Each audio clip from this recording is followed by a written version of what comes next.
Sa bayan ng San Vicente, ang araw ng linggo ay laging espesyal.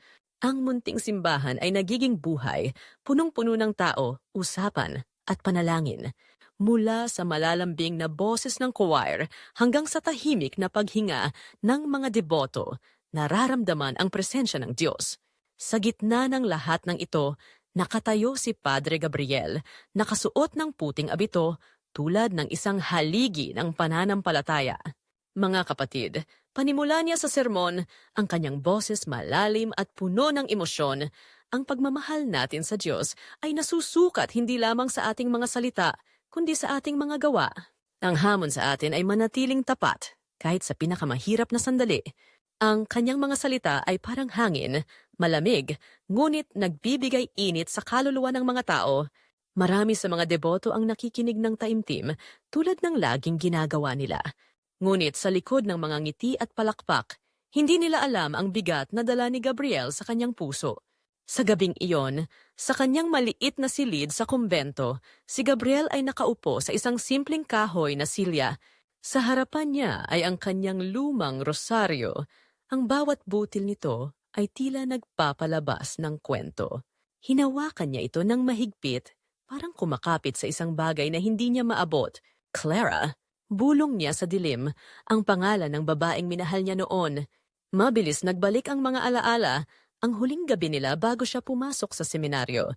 Si Clara, na laging nakasuot ng kanyang paboritong asul na dress, ay nakaupo sa isang parke habang umiiyak. Ang mga mata nito ay puno ng sakit. Sigurado ka ba talaga, Gabriel? Tanong ni Clara. Ang boses niya pabulong, ngunit puno ng emosyon. Clara, hindi madali ang desisyon ko. Pero alam kong ito ang tamang landas para sa akin. Ang Diyos ang tumatawag sa akin. Ang huling yakap nila ay mahigpit, puno ng lungkot at pagmamahal. Hindi na muling nagkita ang dalawa. Ngunit ang alaala ni Clara ay nananatili sa kanyang puso, isang sugat na hindi tuluyang naghihilom. Sa mga sumunod na araw, matapos ang misa, abala si Gabriel sa pakikisalamuha sa mga parokyano.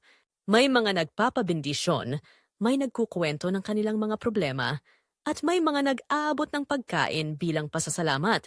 Sa gitna ng kaguluhan, isang bagong mukha ang napansin niya, isang babae sa hanay ng choir.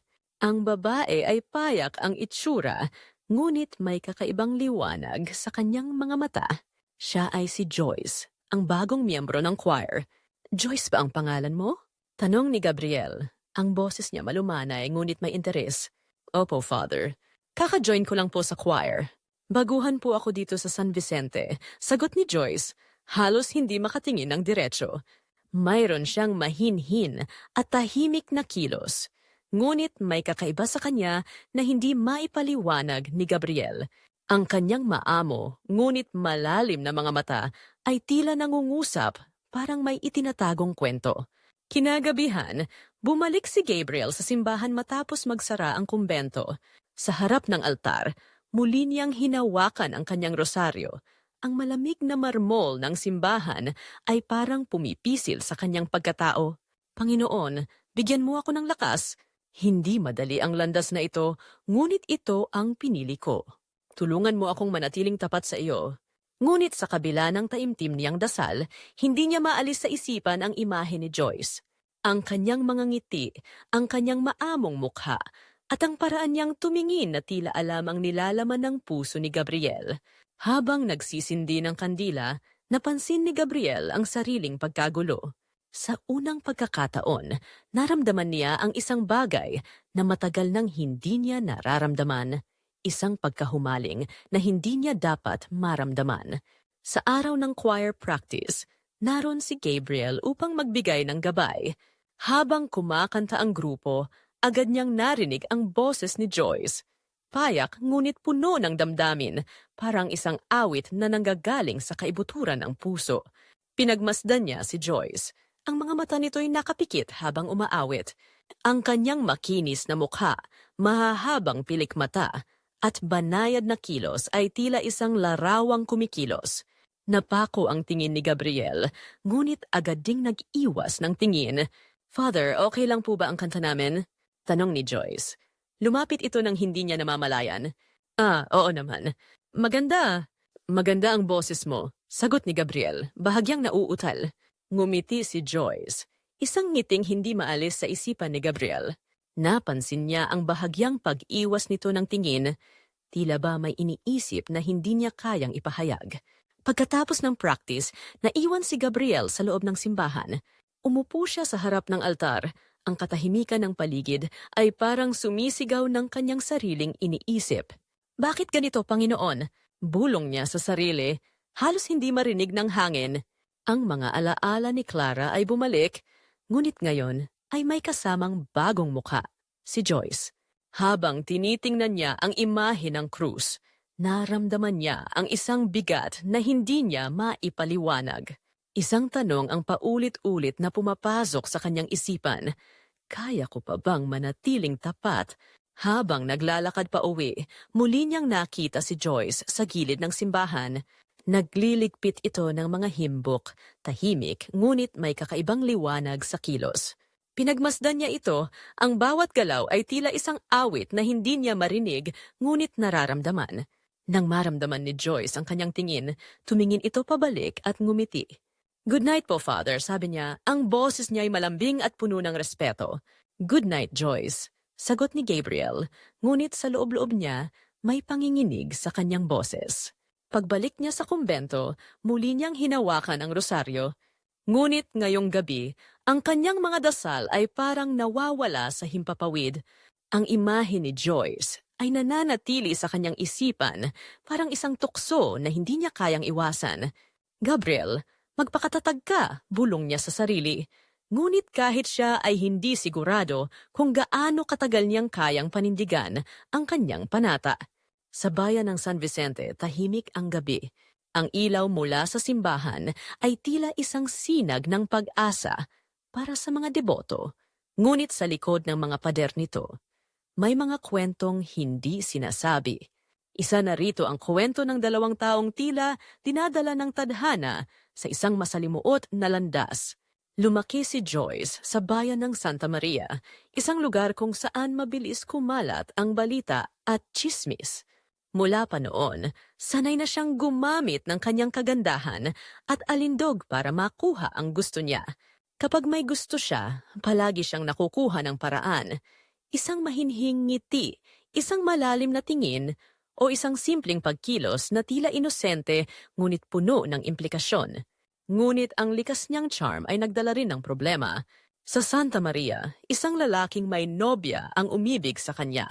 Ang buong bayan ay nabalot ng galit nang maghiwalay ang magkasintahan dahil kay Joyce. Naging sentro siya ng masamang usapan at pagpuna. Hindi niya iyon pinansin hanggat nakukuha niya ang gusto niya. Wala siyang pakialam. Sa huli, napilitan siyang lisanin ng Santa Maria. Natuto siyang baguhin ang anyo ng kanyang personalidad. Isang mahinhin, tahimik at inosenteng babae na walang bahid ng kontrobersya. Nang makarating siya sa San Vicente, napagtanto niyang ito na ang pagkakataon niyang magsimula muli.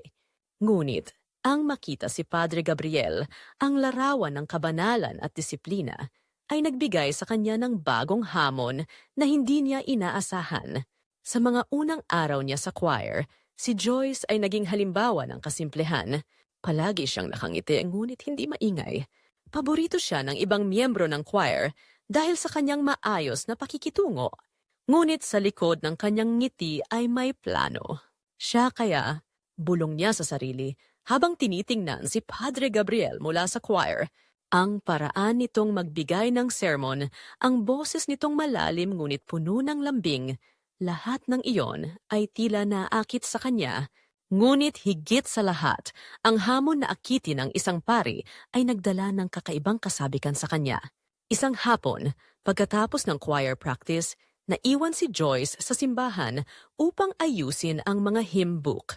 Napansin ito ni Gabriel at lumapit siya upang tumulong. "Mukhang masipag ka pa rin kahit tapos na ang practice," sabi ni Gabriel habang inaabot ang isang libro. "Gusto ko lang pong makatulong, Father.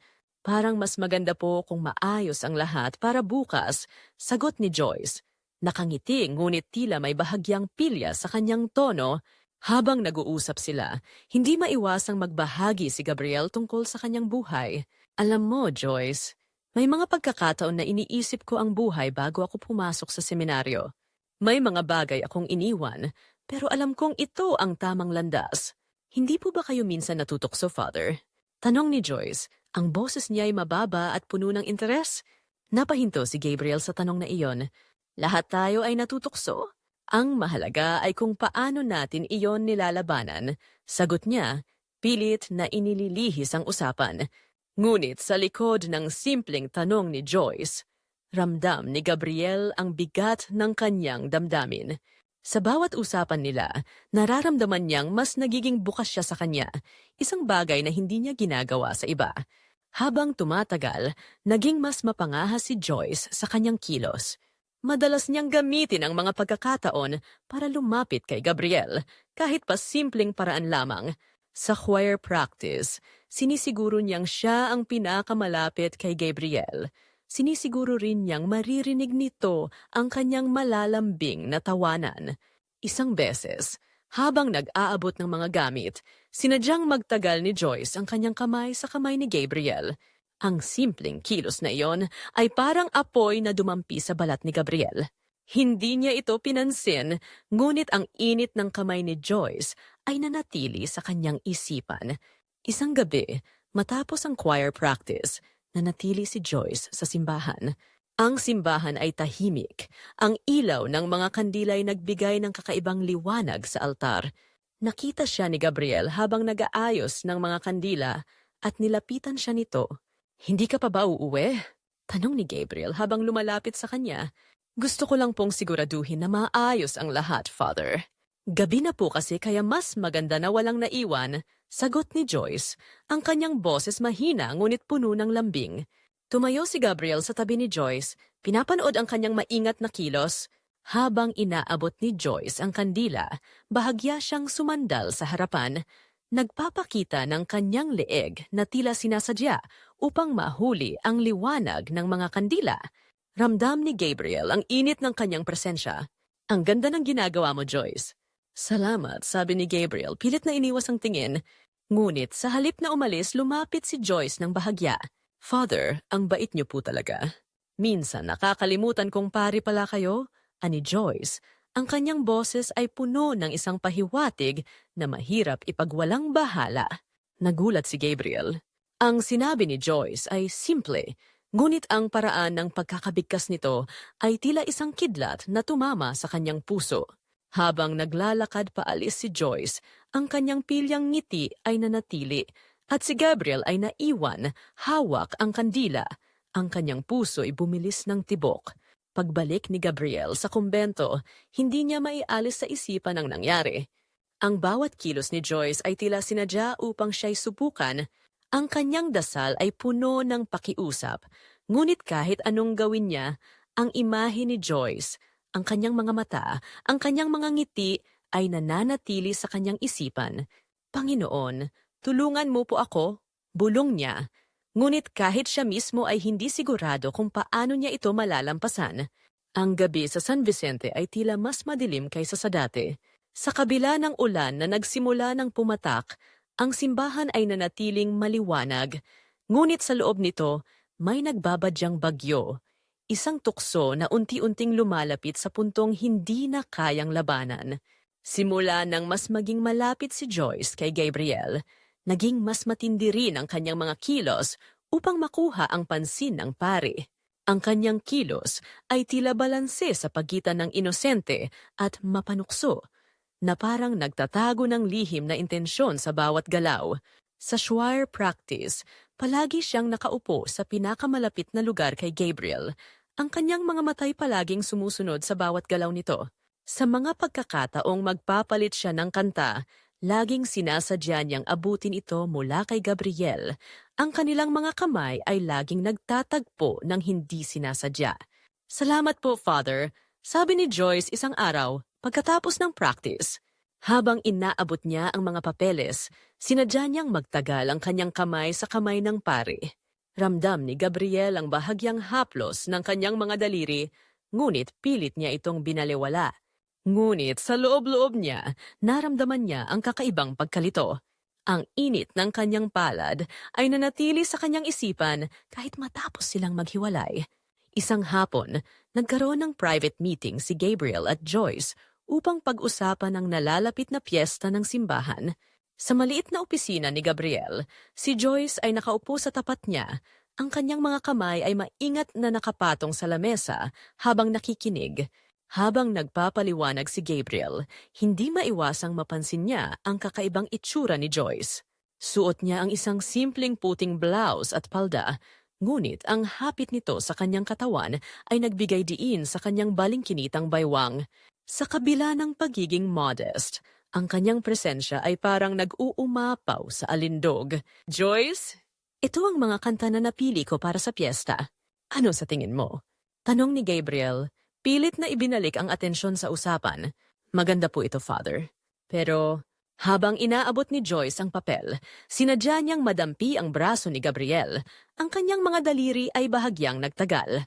Sa tingin ko po, mas maganda kung idagdag natin ang kanta tungkol sa pasasalamat.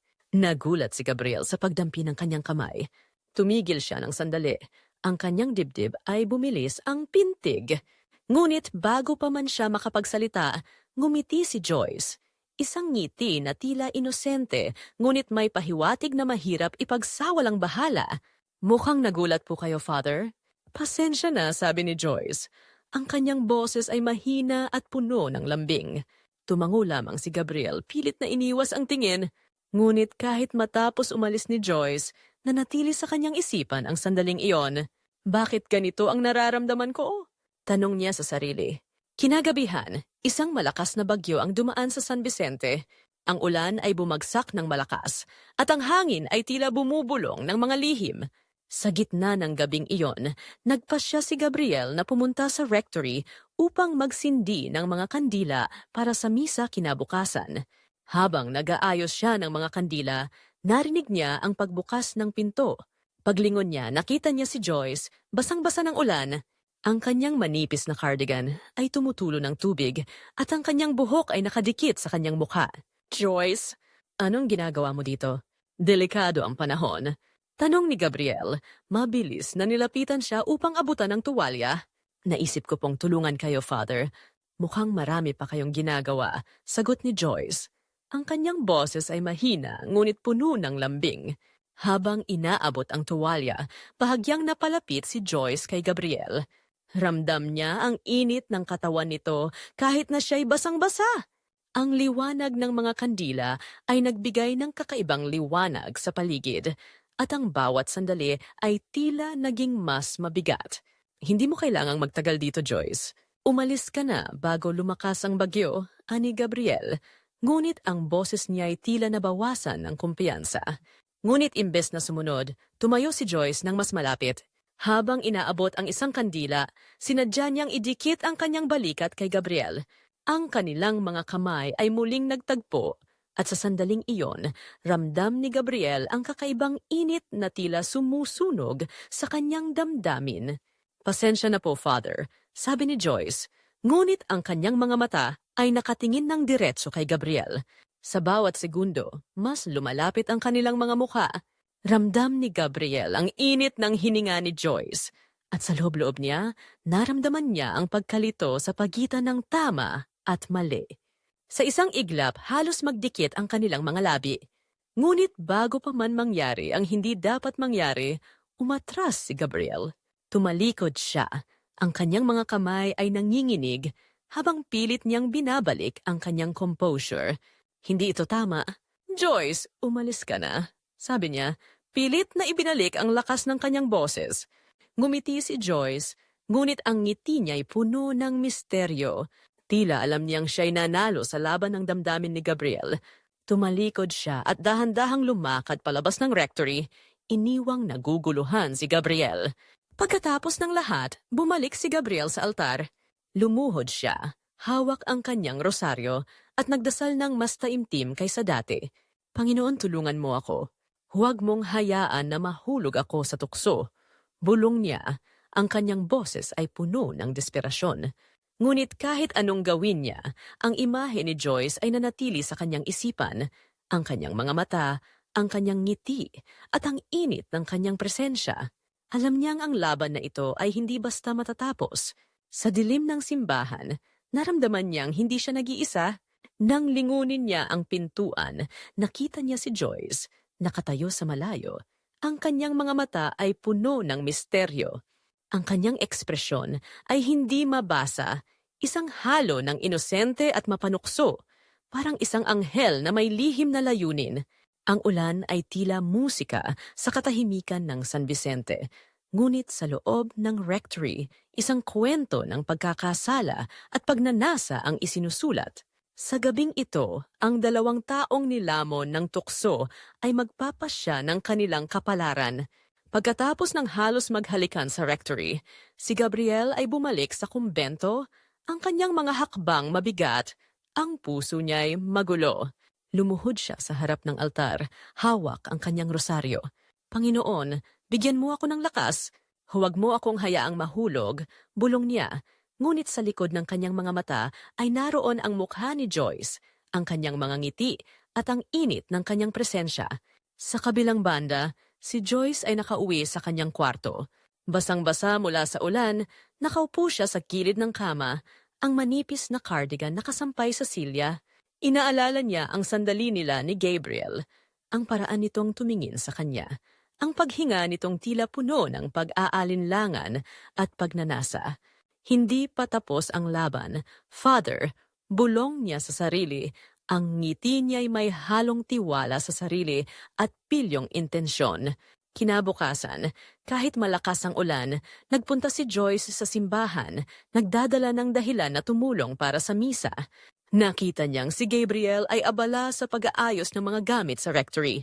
Nang makita siya ni Gabriel, natigilan ito. Ang tensyon sa kanilang presensya ay muling bumalik, mas matindi ngayon kaysa dati.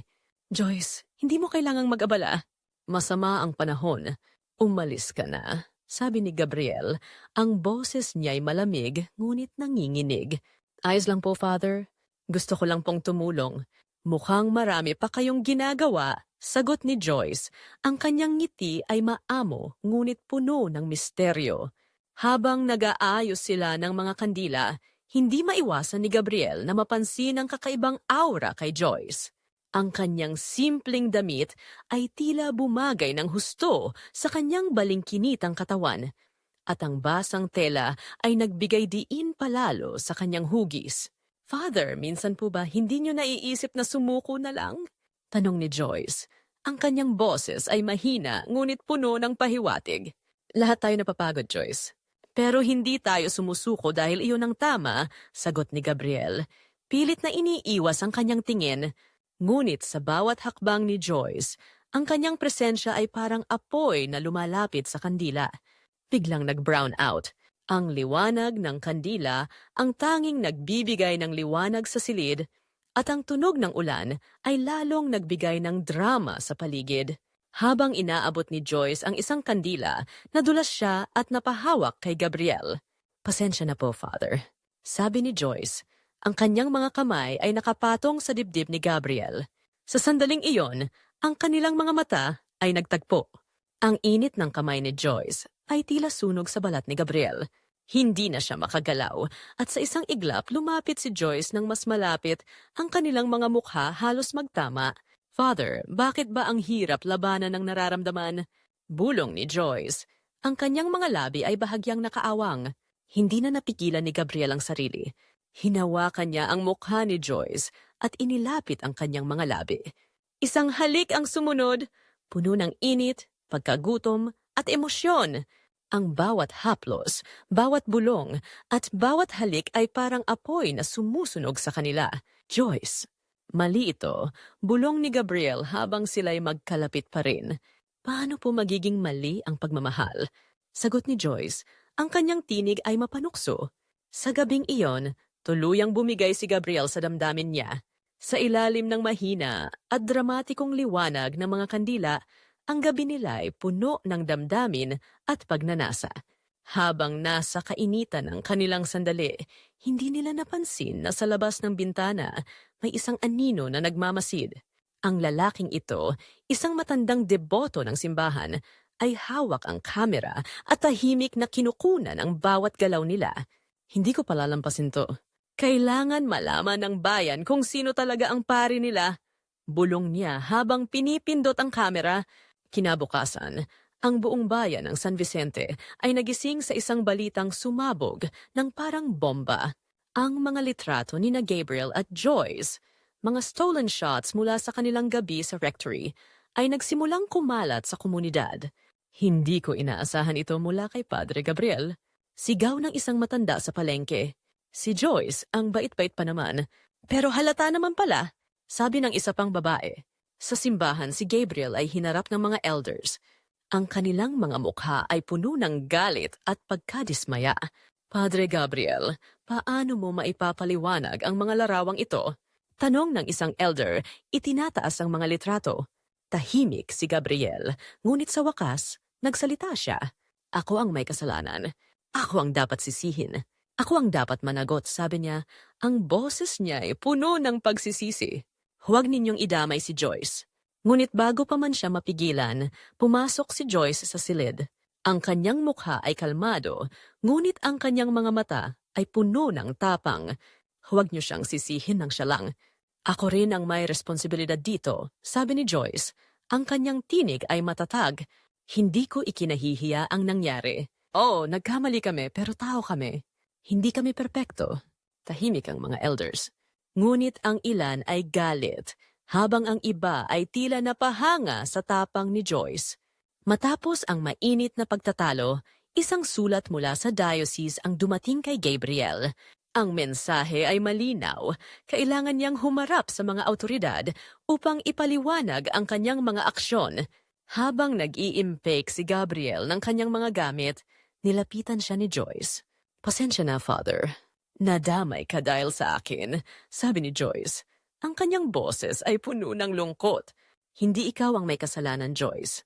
Ako ang pare. Ako ang may panata, sagot ni Gabriel. Ang kanyang mga mata ay puno ng kalungkutan. Habang umaalis si Gabriel, ang bayan ng San Vicente ay nanatili sa kaguluhan, ngunit ang kanyang alaala ay nanatili. Isang pare na nagkamali, ngunit tao pa rin. Ang kanyang pag-alis ay nag-iwan ng tanong sa bawat miyembro ng komunidad. Sino nga ba ang may karapatang maghusga? Habang si Gabriel ay wala na sa simbahan, ang mga usapan tungkol sa nangyari ay hindi pa rin natatapos. Ang mga deboto ay nagkakampi-kampi. May mga naniniwalang dapat siyang bigyan ng pangalawang pagkakataon, at may mga naniniwalang ang ginawa niya ay hindi dapat patawarin. Hindi na siya karapat-dapat bumalik. Isang malaking kahihiyan ang ginawa niya. Sigaw ng isang elder na matagal ng deboto ng simbahan. Pero hindi ba't ang simbahan ay lugar ng pagpapatawad? Paano natin masasabing hindi na siya maaaring magsilbi? Tanong ng isang mas batang miyembro na tila pumapanig kay Gabriel. Ang simbahan, na dati puno ng pag-asa at pagkakaisa, ay naging simbolo ng pagkakahati. Ngunit ang isang tao na tahimik sa gitna ng kaguluhan ay si Joyce. Sa kanyang mata, hindi niya alintana ang tsismis o panlalait. Ang kanyang paninindigan ay malinaw. Pinili ko ang gabing iyon at hinding-hindi ko ito pagsisisihan. Samantala, si Gabriel ay sumakay sa isang jeep patungong Maynila. Bitbit ang kanyang maliit na bag at isang Biblia. Ang ulan ay patuloy na bumabagsak. Tila nililinis ang kanyang kaluluwa mula sa bigat ng nangyari. Habang pinagmamasdan niya ang daan, napapikit siya at huminga ng malalim. Sa kanyang isipan, naroon ang imahe ni Joyce, ang kanyang mga ngiti, ang kanyang mga mata, at ang gabing nagbago ng lahat. Ngunit sa kabila ng lahat, ang kanyang puso ay puno ng determinasyon. Panginoon, alam kong nagkamali ako. Bigyan mo ako ng pagkakataong maitama ang lahat, bulong niya, kasabay ng pagpatak ng luha mula sa kanyang mga mata. Habang umaandar ang jeep, iniwan ni Gabriel ang bayan ng San Vicente na puno ng kontrobersya, ngunit dala niya ang aral na kahit ang pinakamalakas na panata ay maaaring mabuwal sa tukso. Ang bayan ng San Vicente ay nagising sa eskandalo na tila hindi nalulubayan. Ang pangalan ni na Gabriel at Joyce ay patuloy na nagiging paksa ng mga bulungan at usapan.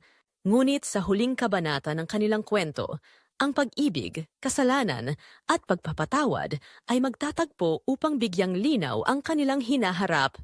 Sa Diocese ng Maynila, si Gabriel ay nakaupo sa isang malamig at tahimik na silid. Sa harap niya, 3 pari ang nakaupo, ang kanilang mga matay malamig at puno ng paghatol. Sa mesa, nakalatag ang mga larawan na naging sanhi ng lahat ng kaguluhan. Padre Gabriel, ipaliwanag mo ang iyong mga aksyon. Ano ang nagtulak sa iyo na talikuran ang iyong panata? Tanong ng isa sa kanila. Ang boses niya ay matalas. Huminga ng malalim si Gabriel bago sumagot. Alam niyang ang bawat salita niya ay susuriin ng mabuti. Nagkulang ako. Bilang isang pare, bilang lingkod ng Diyos at bilang tao, hindi ko maitago ang aking kahinaan. Ang tukso ay dumating at ako'y bumigay. Ang mga pari ay nagpalitan ng tingin. Isa sa kanila ang muling nagsalita. Padre Gabriel, alam mo ang bigat ng iyong ginawa. Ngunit, bakit mo hinayaan ang sarili mong mahulog sa tukso?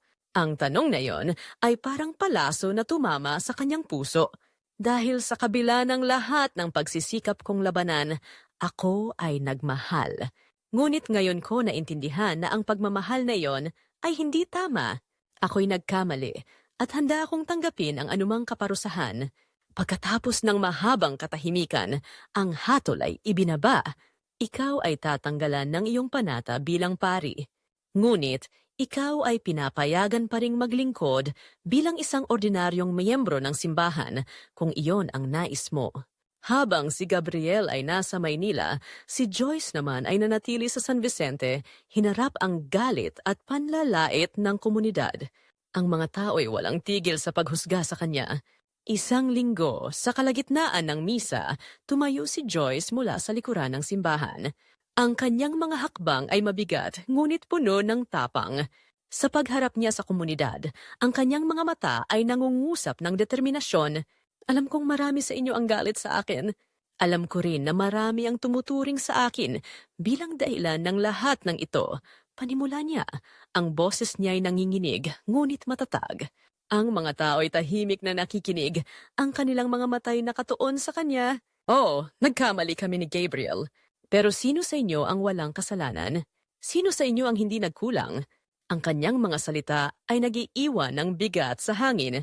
Hindi ko ikinahihiya ang pagmamahal ko.